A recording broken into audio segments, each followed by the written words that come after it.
Imagine it's 2016. The political landscape is electric, and everyone is bracing for what they expect to be a historic night. But when the results come in, they shatter expectations. Donald Trump wins. A whirlwind of shock follows, especially from media and celebrities, who seem stunned and even disoriented by the result. Among the many voices reacting, one prominent figure stands out. Jon Stewart, the voice of reason for many, a media critic who prides himself on cutting through the noise. In the days after the election, Stewart takes to the airwaves to share his perspective. He doesn't focus on Trump himself but instead casts a wider net, pointing a finger at the media, suggesting they failed to connect with the American people, ignoring Middle America in favor of coastal elites. But, here's the twist. As compelling as his words sound, could Jon Stewart's take be misleading? At first, Stewart's analysis seems fair.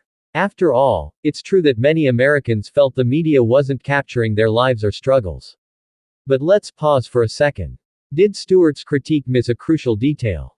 You see, while he was quick to criticize the media's blind spots, there's a larger, more unsettling story he seems to gloss over. A story that goes beyond East Coast versus West Coast, or rural versus urban. In reality, the media landscape was facing seismic shifts, where algorithms, not journalists, were increasingly deciding what people saw.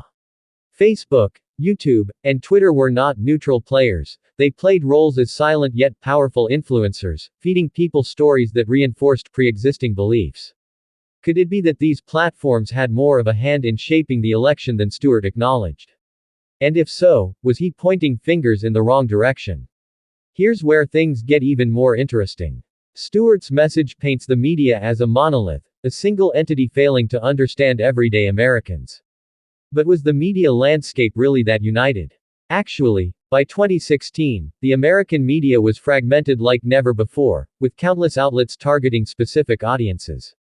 This fracture meant there was no unified message, no singular, coastal elite agenda. Instead, viewers saw a range of perspectives, from openly progressive networks to conservative powerhouses. So, why would Stewart overlook this divide? Did he believe his narrative would resonate better if he simplified the enemy?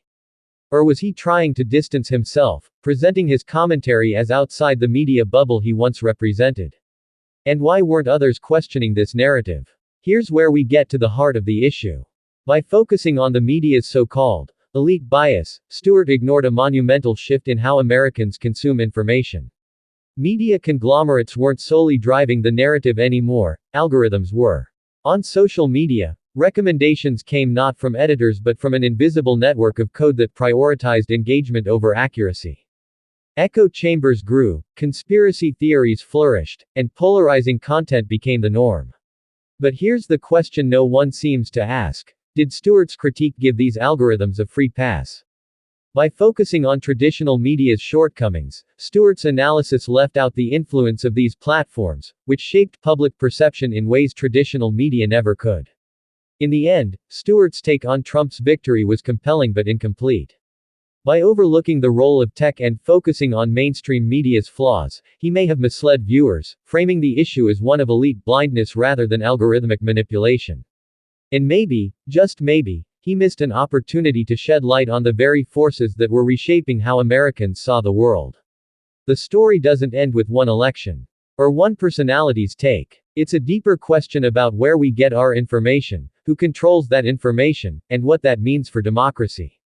As we watch today's political landscape unfold, we must ask ourselves, are we still playing the blame game, or are we finally ready to look behind the curtain?